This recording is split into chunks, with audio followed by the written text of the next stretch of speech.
Welcome to Rates and Barrels. It's Thursday, January 29th. Derek Van Riper, Trevor May, and Eno Saris here with you on this episode. We dig into some baseball news that's been happening over the course of this week. We have been focusing on our position preview series, so today is a break from that. We got a José Ramírez extension, new deal for Harrison Bader with the Giants, a new closer for the White Sox. Our big picture topic today, we're going to take a look at the trade-off between doing damage but losing zone contact percentage. We were looking at that leaderboard a little bit earlier in the week, and it led to a few follow-up questions that we're going to try and tackle over the course of this episode as well. Time permitting, we'll talk about a few moves we'd like to see before the end of this offseason as well. Trevor, how's it going for you on this Thursday?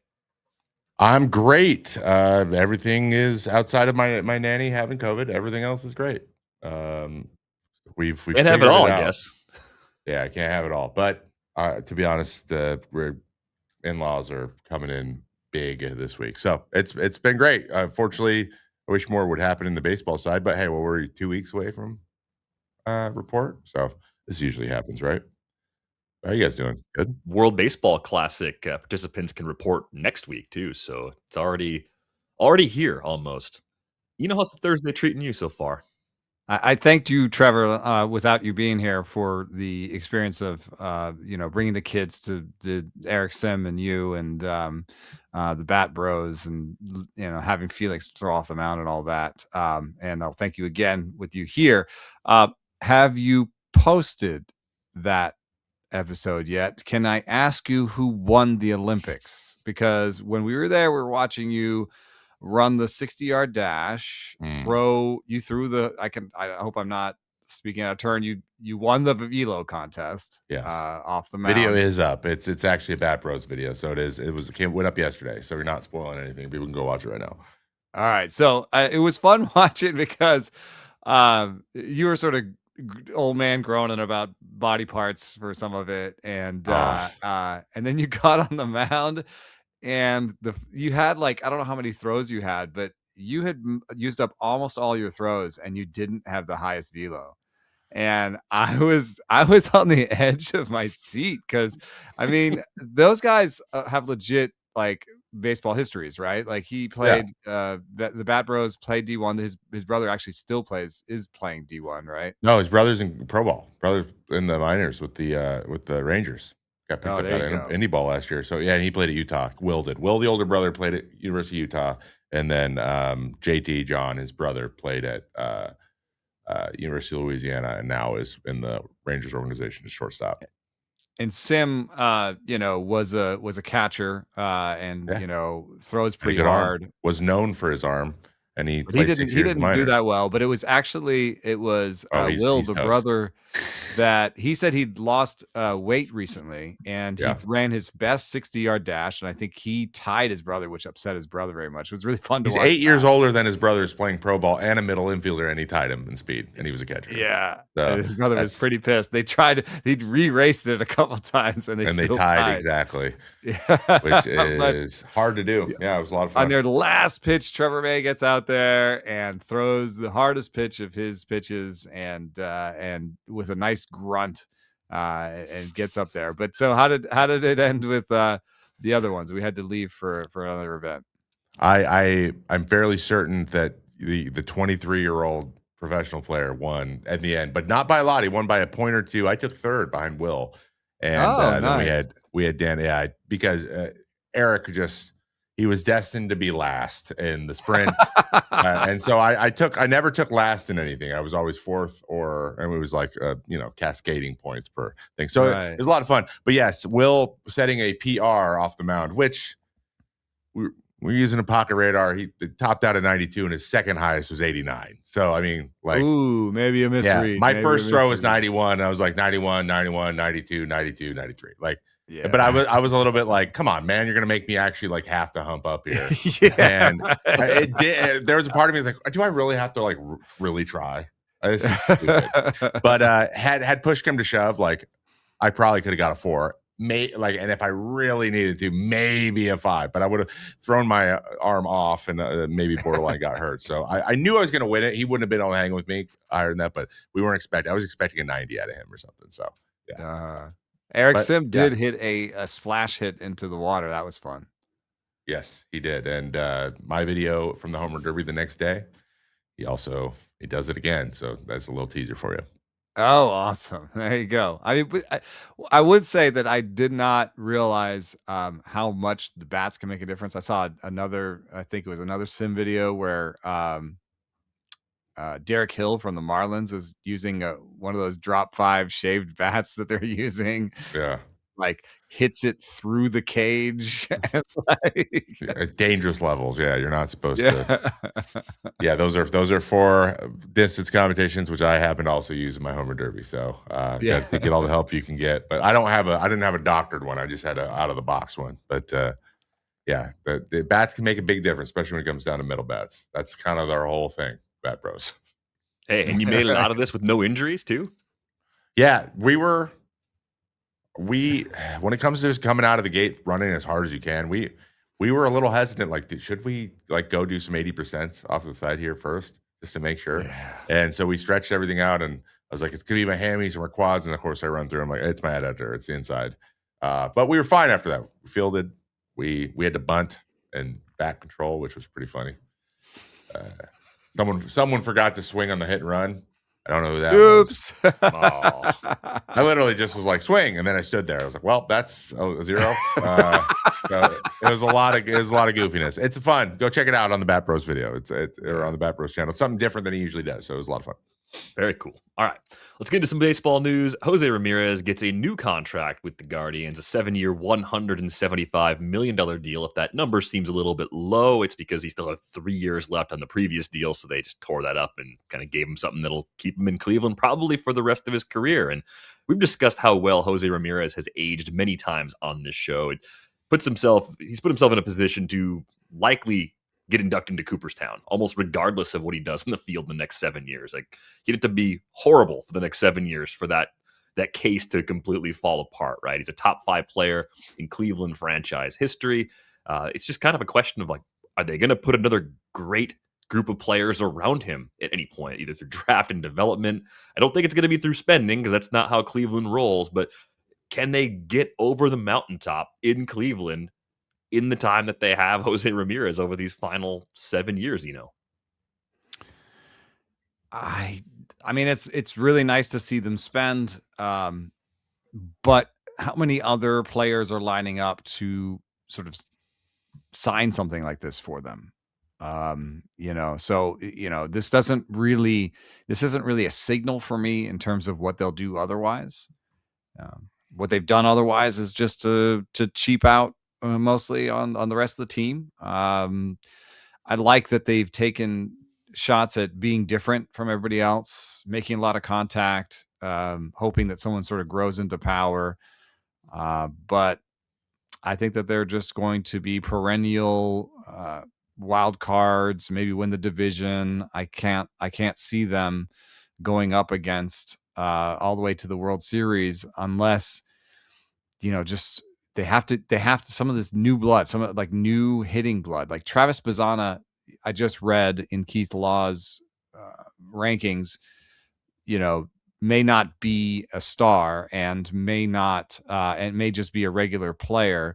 And he said that was sort of what they are good at producing, a bunch of regular players, unless they put a bunch of those regular players together for a star like the Cardinals did when they were, producing a ton of regular players. They would, put them together to get Paul Goldschmidt and stuff like that. If they can do, the Guardians can do that, that's a way forward. Another one is that we're wrong and Bazzana is a star, So, those are the things that would lead to, the Guardians, getting to the mountaintop. But, I just wanted to give some flowers to José Ramírez. Since he broke into the league and was a regular, he is 3rd in Fangraphs wins above replacement behind Aaron Judge and Francisco Lindor, and ahead of Mookie Betts, Trey Turner, Freddie Freeman, Juan Soto.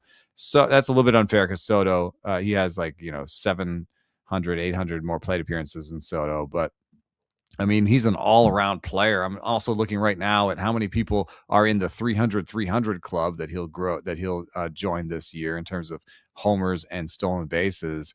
And I see Barry Bonds. Maybe you heard of him. Bobby Bonds is in that club. What about Billy Bonds? And that's it, I think. That's all I can find. So that's kind of fun. No, Willie Mays, of course. And Alex Rodriguez. Let's not forget Alex Rodriguez. And Steve Finley gets in there along with Andre Dawson and Carlos Beltran. Still a very exclusive club, and that's just counting stats type stuff. He's already at 60 wins over replacement, like you said. He's going to get to 65, 70, I'm sure.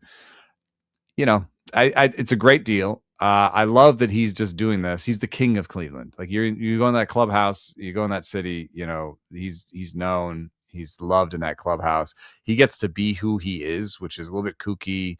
He's a little bit out there in terms of his, personality, but he's a leader in that clubhouse. And I think he feels comfortable and he just doesn't really want to leave. I love it. I people ask a lot, like, why don't other teams do this? Why don't other players do it?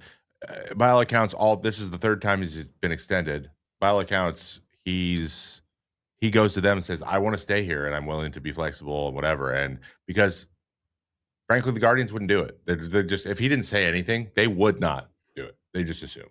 And that is what happens 99% of the time now. But he is adamant. He doesn't seem to care, especially now, care about the money. He's got a lot of money now. Like, it just only goes so far. There is a line where you're like, it just doesn't matter. Like, that's not why I'm making decisions anymore, or if ever.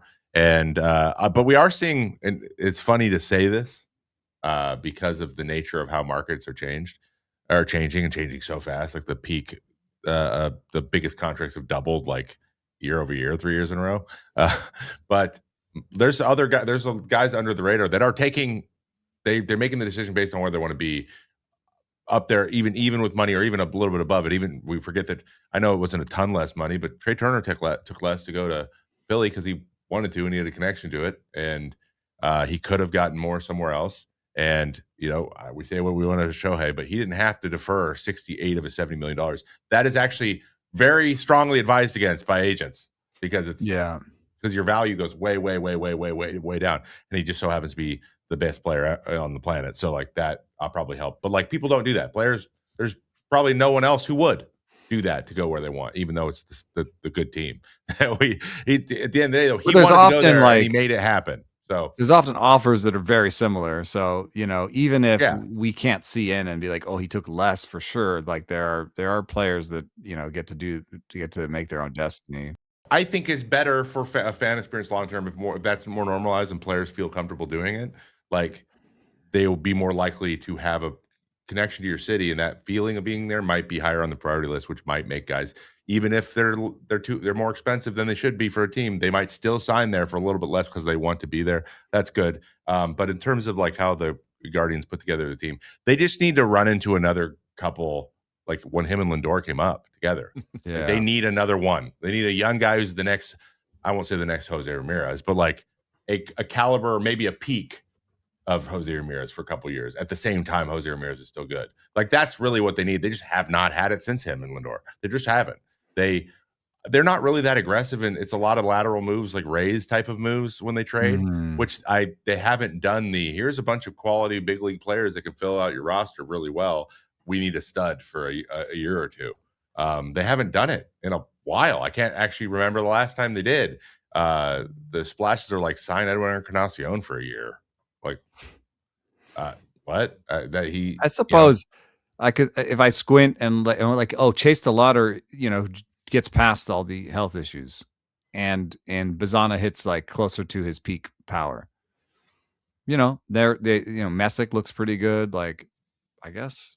It's like what you're saying. They just got to run into another couple guys, another bat, a little core to add to him, and where it's a more potent offense, because that's always their problem. Pitching is not their problem. They have a great pitching development program.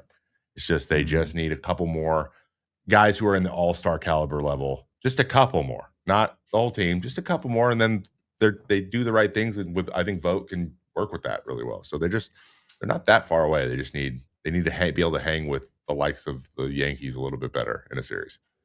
Yeah, I think that's the other part of it, is like, you can sustain that success in your division with the approach they've had, but then you run into a lot of problems in October when the teams that max out their resources and spend more, they're going to have more depth a lot of times, especially in the quality of the lineup. That's the difference, right? Every time I look at Cleveland compared to other playoff teams, that's where I see the biggest gap. And especially until they the close bottom. that, yeah, until they close that, it's just going to be a little bit of an uphill battle for them. A couple other signings to get to here real quick. Harrison Bader gets a 2-year deal with the Giants. With that, Jung-Ho Lee shifts over to right field. We know Bader is a great defensive center fielder. We know it's a large ballpark, so I think his impact will be felt immediately defensively. The interesting thing about Bader, you guys, is that 501 plate appearances last year was actually a career high. I mean, he's been occasionally in a semi-regular sort of role, and he's also had a lot of injuries that he's dealt with over the course of his career too. But he had a career year at the plate, a 122 WRC plus. Kind of looked like he shifted the approach, was willing to sacrifice a little bit of swing and miss to do a little bit more damage. And that might be a better version of Bader overall. But I wonder if that's the best version of Bader for Oracle Park in particular. I think that sort of relationship between his park and what he can do was what set him on a pathway. He was in St. Louis, and he was a high strikeout guy who was, trying to max out his barrel rate and trying to max out his power. And I think he saw that in St. Louis, that was really terrible for his batting average. And so what you saw, at the end of St. Louis and his other teams was a real reduction in strikeout rate, a reduction in barrel rate. And overall, though, he's been a very similar player all the way through in terms of, he's always been around league average. There's a couple of years where it was terrible and a couple of years where it was great. But, I think most likely they're paying for someone just to be around average with the bat. If it's the more power, low batting average, or it's the more batting average, less power route, it's the defense. I think it's the defense that they're putting in center. Jung-Ho Lee was not a great defender in center. If you look at over the last 3 years, outs above average in the outfield, it's PCA, Jacob Young, Brenton Doyle, Dalton Varsho. But there's Bader at 11th, even despite being older than most of the people around him.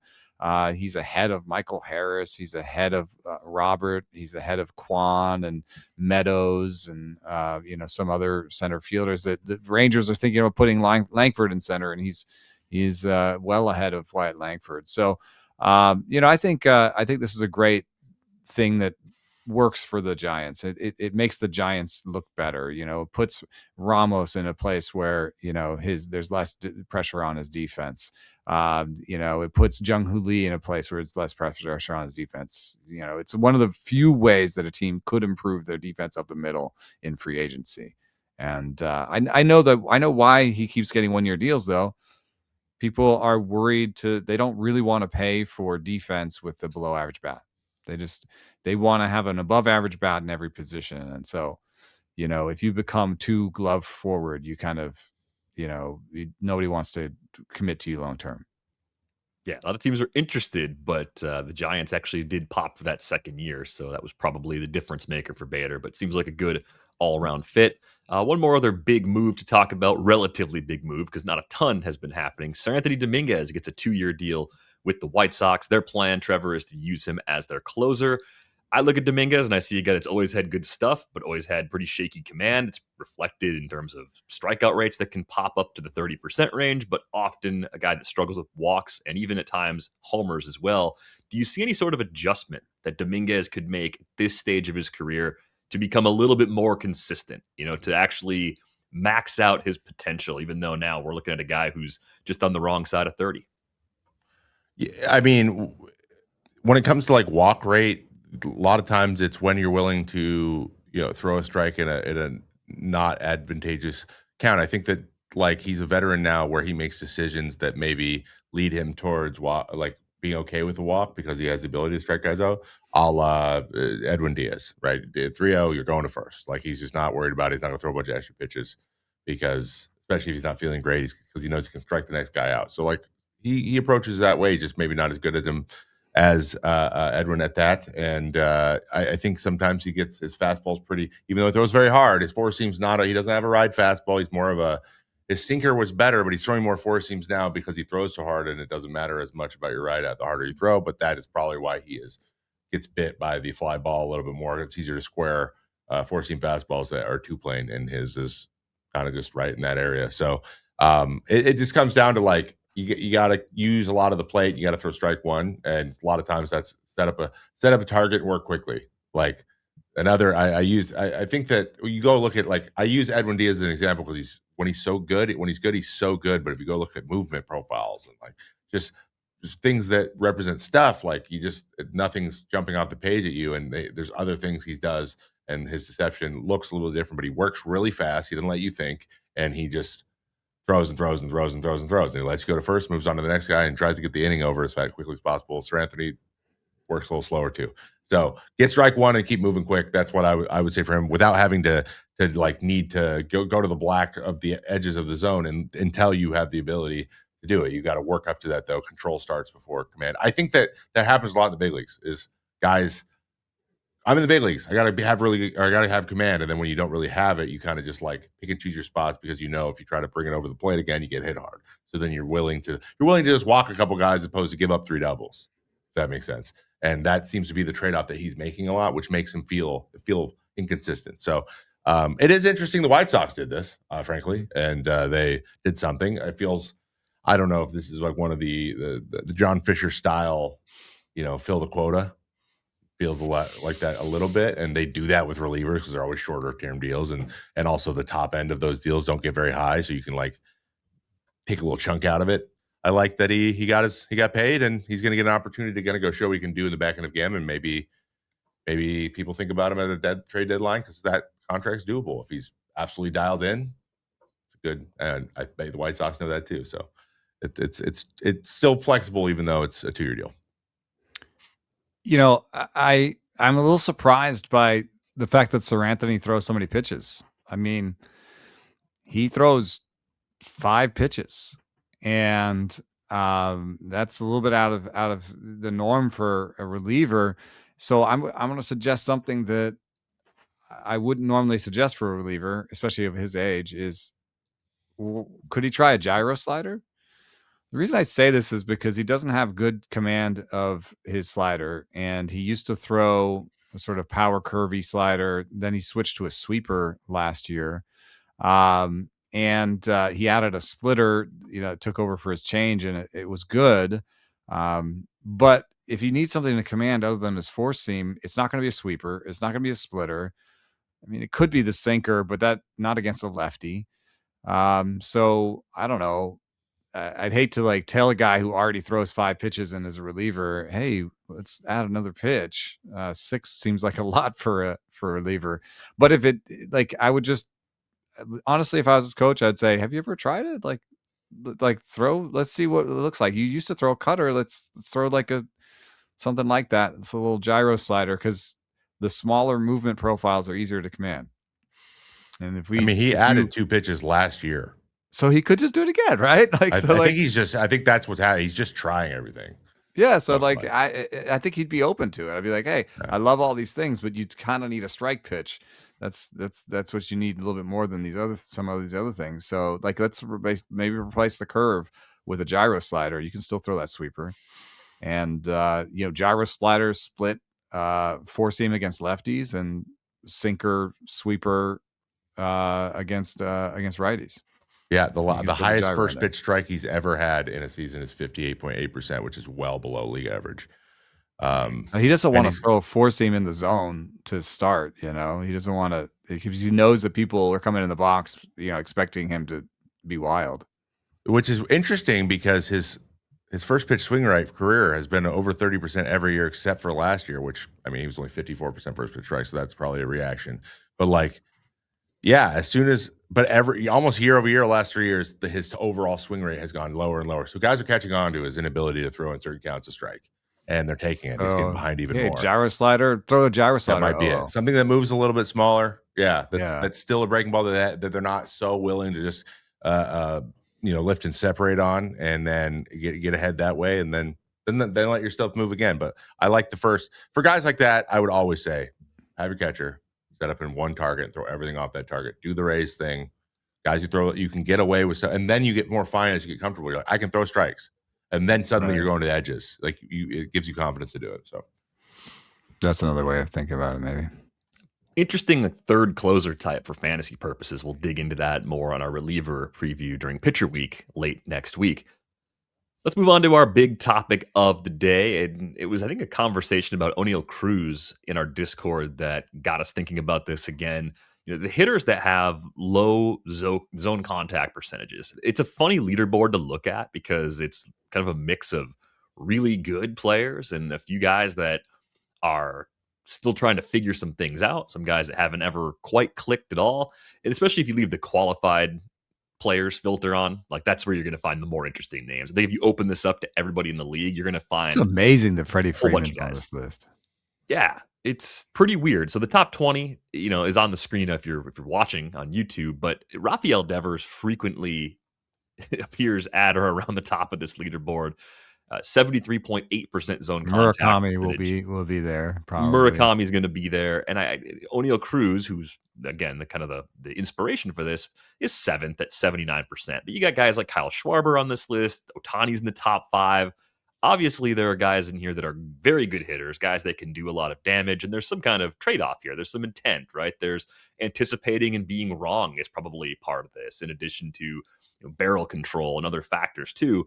So I think it kind of leads me to the follow-up question, like, well, why are you getting beat in the zone? Is your bat slow? Are you guessing wrong, anticipating wrong? There's a bunch of different reasons for this. So when you start looking at a leaderboard like that, what things go through your head, Trevor? Like what kinds of hitters do you think are going to populate the top of that list? Actually, to be honest, I'm not super surprised. A couple, like the Freddie Freeman one that you mentioned, is surprising, but because he's got such good barrel control and also such a good idea of how he's going to be pitched, and he's also always so well prepared. I think that's where probably where the discrepancy starts to get pretty big. Is like it's a difference between, are you getting your best swing off and are you just selling out more often? And that is important because obviously it's valuable to in analytics and how winning games. But like when you have the ability to bust open games and hit a home or whatever you want, or do real damage, you're looking to do damage because it's one of your major skills. You're going to try to do that as often as possible.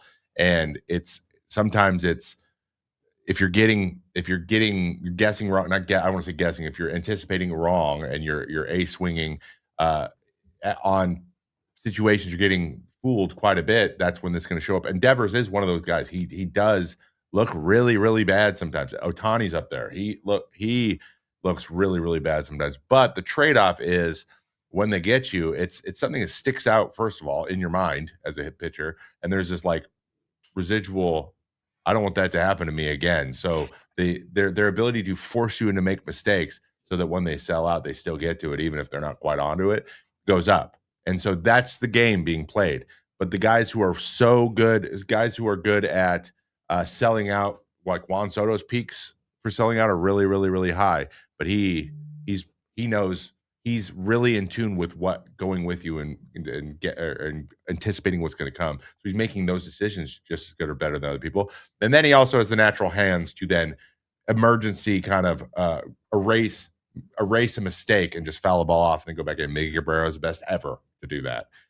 I mean, in his prime, he slide down. He's not able to do it anymore. So like, that's the type of thing that I'm seeing or thinking about. I'm like, this person very clearly has things that they are looking for. So wherever their nitro zone is, that probably is like wherever they're hitting the ball the hardest is. When I would look at that on every guy, I would look at that even more because they know, that tells me they know what that is and they are selling out for that. So you got to work within the margins around that to get them to make that decision. Maybe if it's not what they're expecting or where it's expected. So they see the pitch, they think it might be in that zone, and then it's just out of it. They can't juice that ball. Like that is the game you're playing with some of these good, because these guys are all they're guys who put fear into you. They're guys who can break open a game at any minute. Like Kyle Schwarber's a prime example. He swings and misses like crazy. Like he goes up, you throw 3 fastballs by him, or you throw 3 pitches by him. You don't feel like you just dominated him. You feel like he just missed it. You got lucky. You got a little bit lucky, or just he's slower. Whatever. You don't feel in control the same way. Like that is what the great hitters do. Bryce Harper doesn't let you feel like you're in control ever. He just sometimes he's like, yeah, I was off a little bit. Ohtani looks terrible, swings back foot. You're like, good, cool. I don't want to face you again today. I don't care how many times you strike out. And that is the effect of this kind of approach. But coming back to O'Neal Cruz real quick, he is a prime example, I think, of just he sells out and he's not great at figuring out when he should sell out, and he doesn't have the natural ability to. He doesn't have a lot of discrepancy in how hard the swing is, like the same velocity every single time because he's that big and strong. And I think that's too. It's just too. He doesn't need to be in that swing that often to get more of those results. He can swing at 80% and still hit a home run. It just won't be 119. It'll be 111.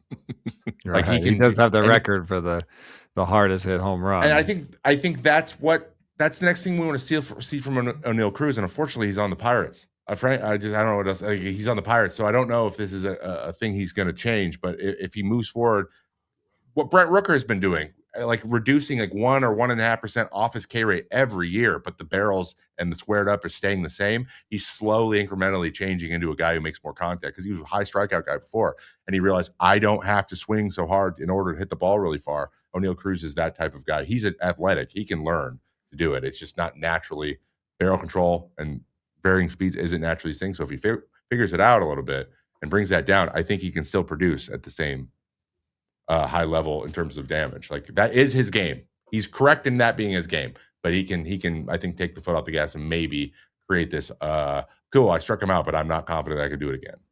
Yeah, I think of Colton Cowser going to a heavier bat, so he's slower a little bit just to make more contact, and that was a good adjustment for him. And another way of thinking about it, we've been talking about A-swing boosts here, where we're looking at hitters in terms of how much harder they swing in advantage counts. So I think something like that where Cruz maybe could be just a little bit more patient overall, get into advantage counts and then swing super hard, be that way. But the bat speed is one of the big things. If you put bat speed on this list, and then look at low zone contact but high bat speed, then really much you sort out any of the surprises, and you're like, oh, okay, it's Stanton, Cruz, Schwarber, Kurtz, Judge, Wallner, Acuna Jr., Alexander Canario, Christopher Morel, and Shohei Ohtani. So it doesn't always work out. Cruz could be more Canario and Morel than his supporters want. But to be fair, there are different types of zone contact, even on this list. O'Neal Cruz is more 79. Alexander Canario and Christopher Morel were more 73, 74. So there is a difference there. But bat speed helps you kind of sort through this list and say, okay, I guess I'm not as worried about low zone contact if it comes with a high bat speed, because they are just going to destroy the things they make contact with. So, and there's actually a correlation between high bat speed and zone contact, a negative correlation. So, your bat's in the zone for less time, and can you over time add, what you're talking about, the sort of intuition, the baseball, learned skills of like, when do I take my biggest swing? When do I not? Do I add a heavier bat to do slower? What are these things? I think that's pretty interesting. But, if you kind of compare, the list with like low zone contact, low bat speed, it's kind of hard to find a guy that I want on this list. Yeah, it's kind of a mess. I mean, you have Bryce Teodosio and Ryan Ritter at the top. David Fry was hurt, so I'm willing to give him more bat speed in the future. Travis d'Arnaud I think he's retired. Christian Koss, Martin Maldonado, Mark Vientos. I'm guessing he was hurt last year. I think we're also expecting a little bit more bat speed. And then Kyle Teal, I wanted to put this list up there because Kyle Teal, I think he is one of the guys who has like a 3 mile an hour A-swing boost. So you look at this overall one and you look at the bad zone contact and you say, this is bad. He could be a bad player, but he also can swing 73 miles an hour when he has the count advantage and when he thinks that a fastball is coming, and he's got really good soft skills. I don't know how to put this. It's plate discipline, but it's more than that. It's anticipation plus plate discipline. Is there a word that I'm missing that you guys can think of? Hitterishness?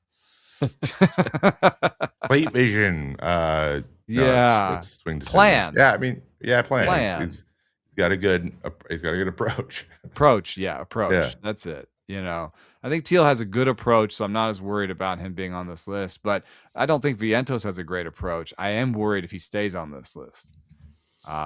And so I actually have a plan. We're doing some moves later, the moves we like to see, and one of them is regarding Vientos a little bit. But here's what I was a little bit surprised by. Let's look at high zone contact and high bat speed. I would think, man, this will be the list that everybody wants. And yes and no. I mean, Yordan Alvarez is on this list, so yes. I mean, I love him. I think he's one of the top 3 hitters just on hitting in the league. He has really high bat speed and really high zone contact, really great sense of the zone, goes to all fields. And Yordan Alvarez in some ways is the perfect hitter when he's healthy. But right next to him is Luis Garcia Jr. I mean, there's a difference there in bat speed, but Michael Harris is on this list. Joey Ortiz is on this list. Not surprised to see Yandy Diaz on this list. I think generally I like this list. But something that happens with high zone contact guys is a lack of plate discipline. I don't know if it's hubris. They think they can hit it. So they swing at everything. But you can see, I think, some of the difference between the good and bad hitters on this list is plate discipline. Yainer Diaz swings at everything. Lennon Sosa swings at everything. Luis Garcia Jr. is not very. Michael Harris, the second, swings at everything. I think it might be good news for Vinny Pasquantino to be on this list. But it's not. It's not like the. It's not like the. Oh, I figured out baseball. It's this. These are the types of players I want. A little bit more to it. I mean, Joey Ortiz was at the top of that list. We liked him a year ago. We liked him 2 years ago. It hasn't still like hasn't him. worked.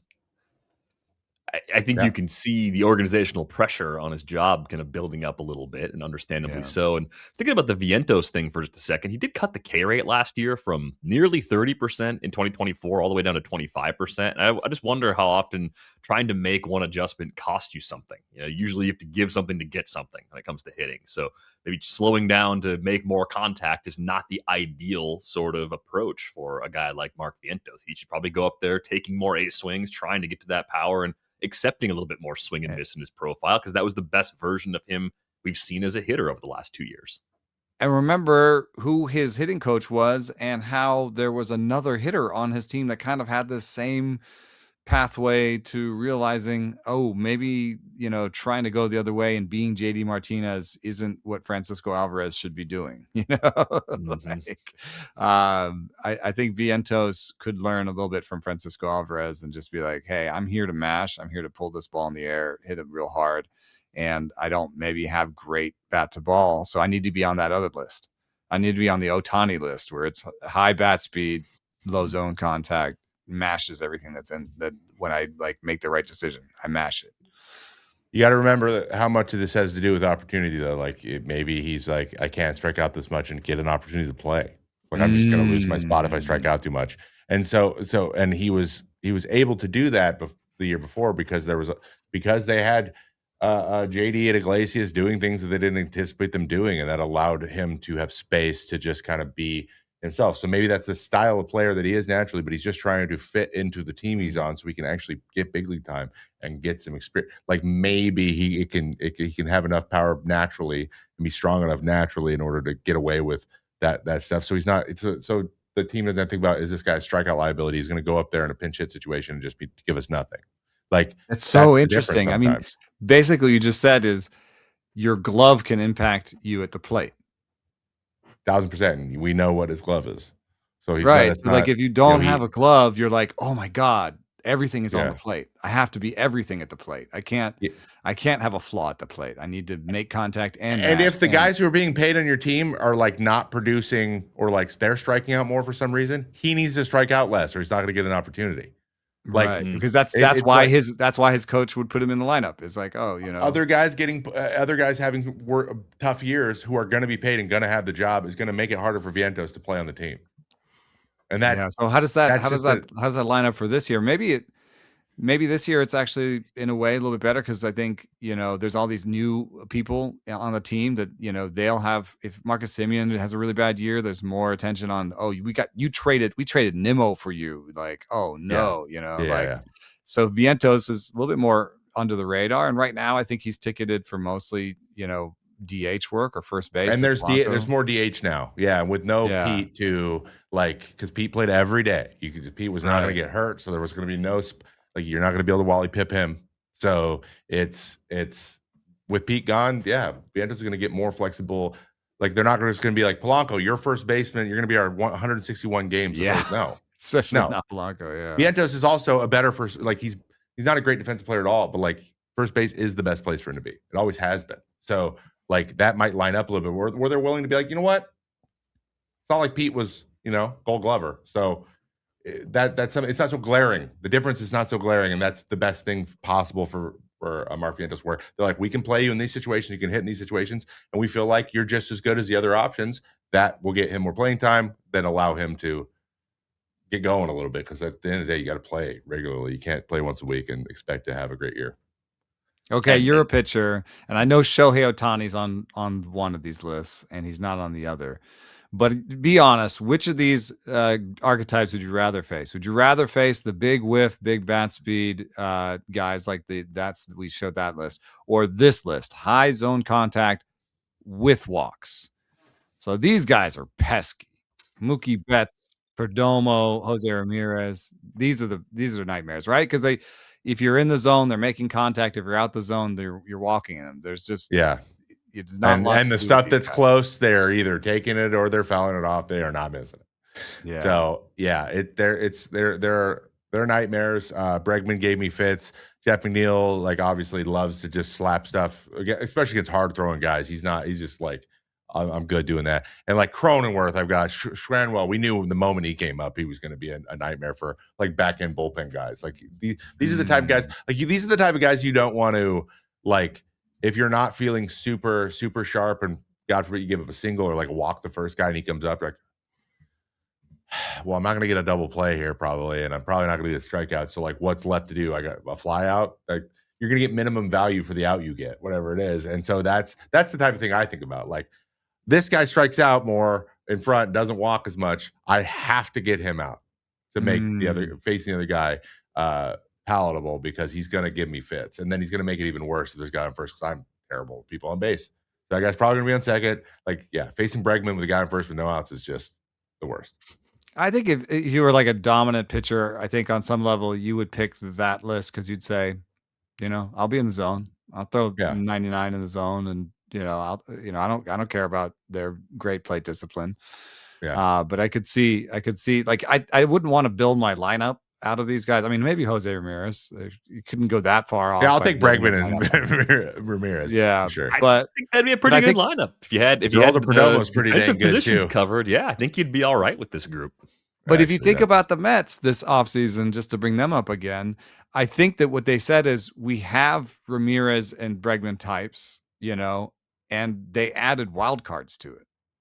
They added guys who swing real hard and could hit. So this just goes to my general thesis, which is I think it's better to have a lineup that has different approaches in it. Oh, 100%. Yeah, a variety is through yeah, different types of problems to solve every time each guy steps into the box. I think that would be nightmare fuel, I imagine, if you're trying to navigate lineups that are built that way. You did have something you were cooking up for the Mets, though, that could have a little impact on Mark Vientos, depending on how much time they want to give him at DH. So we're going to talk about a few moves we'd like to see before the end of this offseason. What do you think the Mets' maybe last move should be for their position player group ahead of the season? Well, I made this chart here, which just shows, dark green is a strength, white is a weakness. It's just the top teams by projected WAR. And you see some weaknesses pop off. We'll talk about Red Sox third base is in white there. Phillies corner outfield is in white. But there are a few DH situations that are in white. And the worst spot, the one place that the Mets are below average, is the DH spot. And I know that some of this is on purpose. They've wanted to keep that spot open for for kind of rotating the guys through. They wanted to focus on defense. There's famously David Stern said that another executive told him his team was terrible on defense, so he got a center fielder, he got a second baseman. He improved his defense, with ways conventional and unconventional. But I think that, I would like to play Brett Beatty in left field, and I'd like to make Carson Benj more of a maybe guy. Like if you really impress us, you can be part of our outfield package, but we have Tyrone Taylor, and you can also get a little more seasoning in the minors. That's what I'd rather do. And I don't know that I want to give Vientos just 100% DH right now. I think I'd want to play him at first some. And Vientos is a righty, so I think there is a little room for a lefty DH type. And I'm giving Trevor Larnach to the Mets. I think he wouldn't cost that much in terms of prospect acquisition. I think he would make this team a little bit better. And if you look back at that chart and you give them, another half win, it puts them ahead of the Yankees, and it puts them in the top 3 in baseball by projected wins above replacement. It's one of those moves we do see sometimes in February and March that's sort of rounding out the roster. I think it would be a decent idea. It's interesting because I do think you could look at the Twins and say moving a guy like Larnach doesn't change a ton about their outlook for this season. They've got enough depth. They could just platoon that spot, rotate somebody else in. So I could see a move like that. I like it in terms of its realistic qualities. And also, that's what we're looking for. Like, we're looking for scenarios that actually make sense. So yeah, there's got to be something the Mets could send back that would actually make it worth the Twins' while to make an adjustment like that. And it would free up a little more playing time across the board for a few guys that we actually like in that rotation for the Twins. Trevor, I think you said you wanted to move Brendan Donovan somewhere. Those rumors have been bouncing around for months. So where do you see Donovan being a really impactful fit in particular? Brendan Donovan, you are a San Francisco Giant, because Casey Schmidt is projected top of the depth chart there, and his F4 projection is 1.3. It's their lowest position by a lot. And so there's no Giants on there. It's like they're not top 10. It's their weakest position outside of DH, which they had Bryce Eldridge, and that's just because it was Bryce Eldridge last year. So like he doesn't have that many at bats. That could potentially go higher than that. So there's not a lot to go on there. So, but we've seen Schmidt, and it is the weakest offensive position, and he's not like amazing defensively either. So that's a great, I think, fit for him. And Donovan, I think plugging him into a lineup with some Pop Devers and Chapman, the type of bat to ball skills this guy has. Yeah, he's like a 10 homer guy in St. Louis, so it might translate to 8 to 10 in San Francisco. And he's a lefty, shorter porch and right, so that helps as well. But like, he doesn't strike out. He doesn't whiff. He's in the 95th percentile, 92nd percentile on those two last year. Sweet spot, he's 94th percentile. Squared up, he's 96. He makes great decisions. He hits the ball hard. He doesn't strike out. He doesn't swing and miss. And he plays league average defense with Willie Adames, who is a good defensive player at shortstop. I think he just fits really well, and he is projected to a 2.6 WAR. So that's adding 1.3 WAR to your team when you're 81 and 81 last year. So it's a really important part, like when you look at the teams, like if they added a win, they leapfrog 4 teams. They add a win, they leapfrog 4 teams, and right now the timing with St. Louis, Kyle Bloom is now starting to take over. They've moved everyone else. They're open to it, and he's been a top 3 offensive guy on that team every single year since he's been there, and he's got 2 more years of control. So like, he is a rock solid player. Like, I think no one thinks about him really ever, but he's done the same thing every year. He hits 270, 280. He's got just under an 800 OPS, 750 to 800. Not a lot of pop, but he's second baseman classically. He plays fine defense. He doesn't hurt you at all.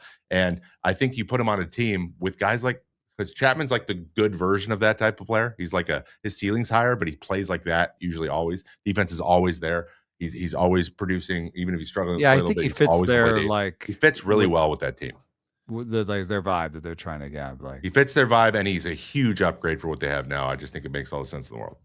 You So push Casey you get Schmidt, him, who has a really good glove, into your super utility guy. I think it makes a lot of sense. Which he's done before. He's played a lot of positions.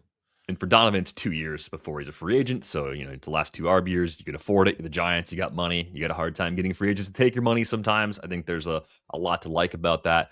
If Chaim Bloom asks for Hayden Birdsong back, just a 1-for-1 swap, are you comfortable doing that if you're in Buster Posey's position?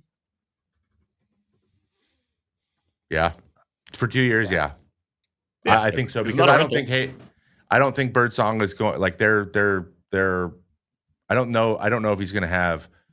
I don't think we're going to just randomly see a 3.5 WAR, 4-year WAR season out of Birdsong. I just don't think it's going to be he's going to. I don't know what breaking out. I don't think breaking out is quite what I thought it was going to be going into last year. What would that look like? I think he'd just be a solid starting pitcher. And I also think that Keim right now is trying to get young, controllable pitching, and it's again, translate park to park, like it's still pitcher's park both ways. Like there's just not a lot of red flags, and you get something for Donovan, like that might help. Maybe there's another guy, a player to be named later, to be thrown in by the Giants to do that. But I would be I'd be open to that. I mean, I know he's younger, but he's not that much younger. So it's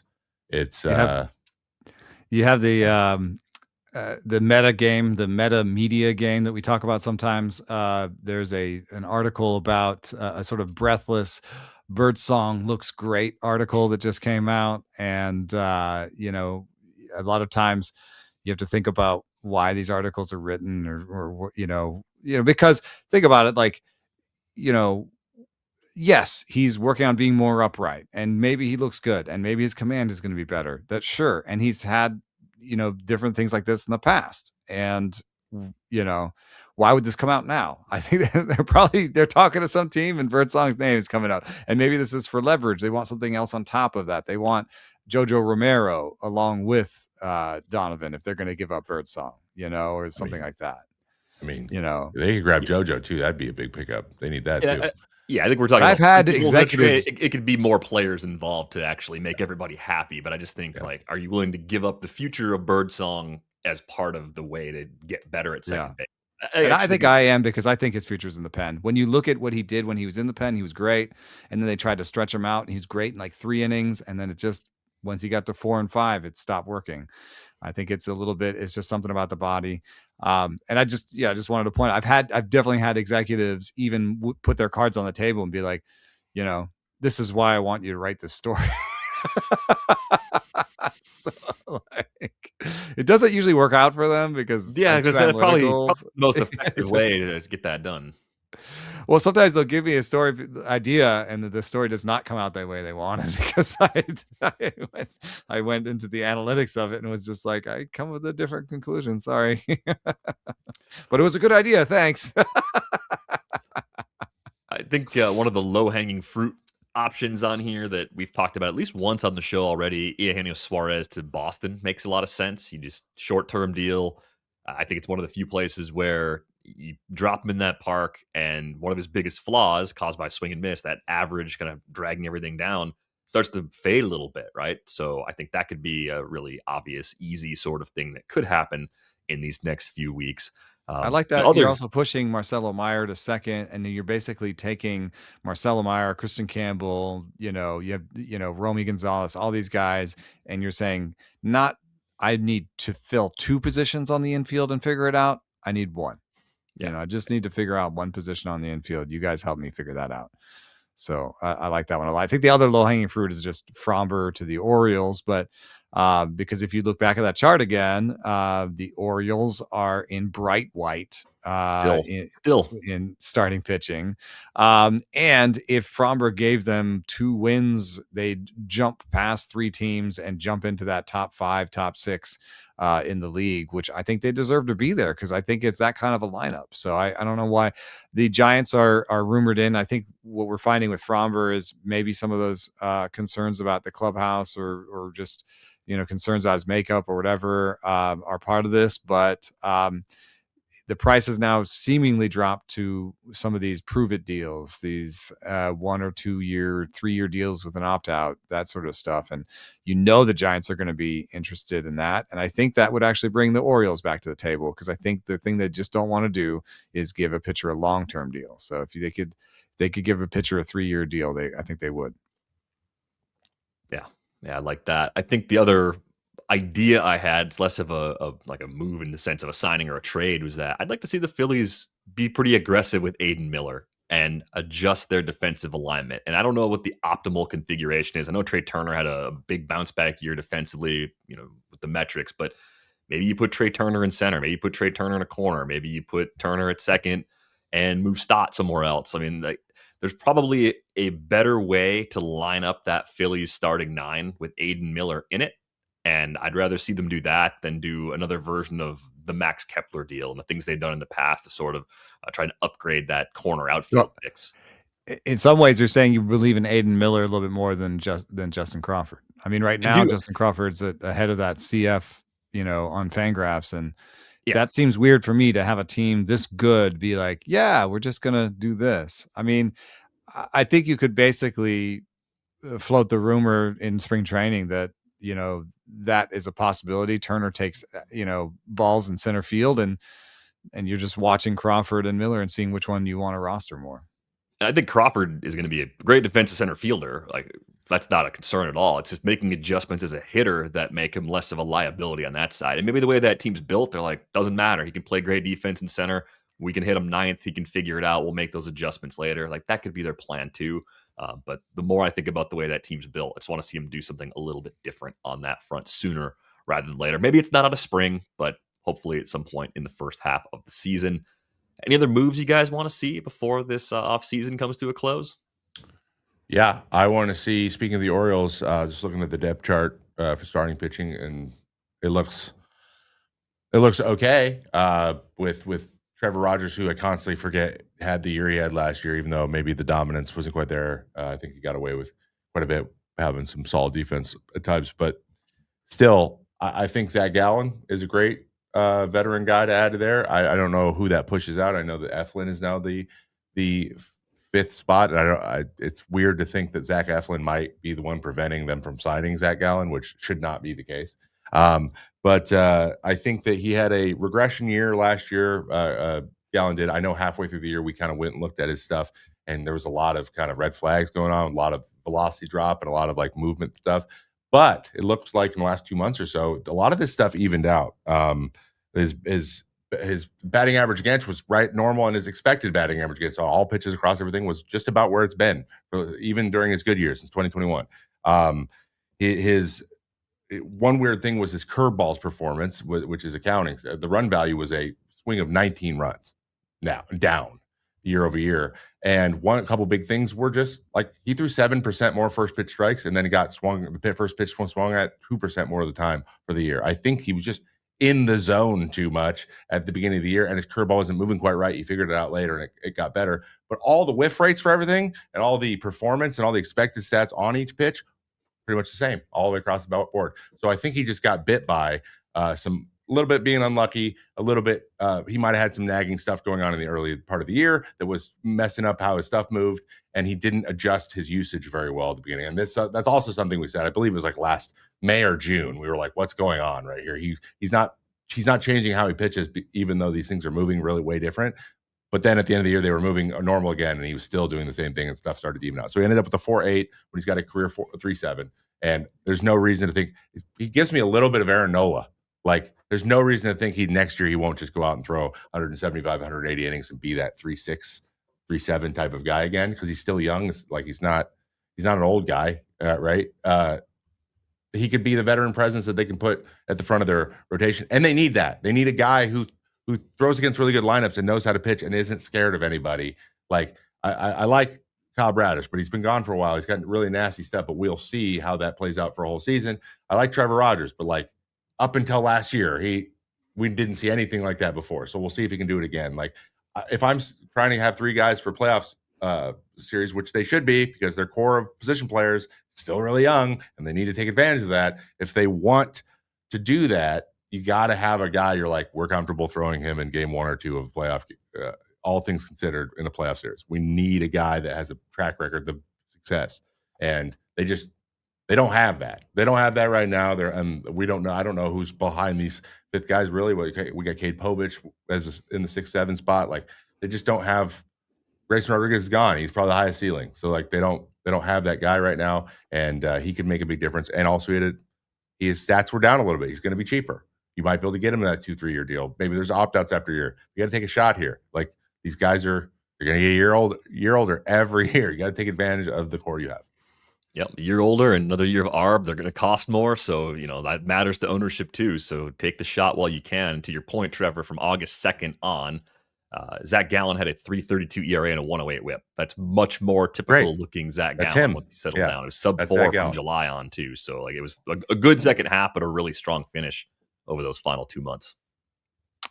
Yeah, I like that one, and I was thinking about this for the Orioles, but I don't want to make them all for the Orioles. I'm gonna say I don't care what team does this, but I'm just looking at the relievers, that are left out there, and I don't want to besmirch these guys. There's definitely quality relievers in here, but there's no reliever that stands out anymore. I mean, Michael Kopech is the closest in terms of stuff, and there must be something going on with the knee because he hasn't signed yet. I figured he would have signed with San Francisco or somebody like that.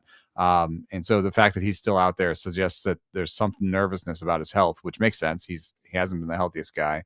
And then you've got, quality relievers that can fill in your back end if you feel like, Jorge Lopez can help you, or Ryan Brazier. I'm not trying to tell you you're wrong.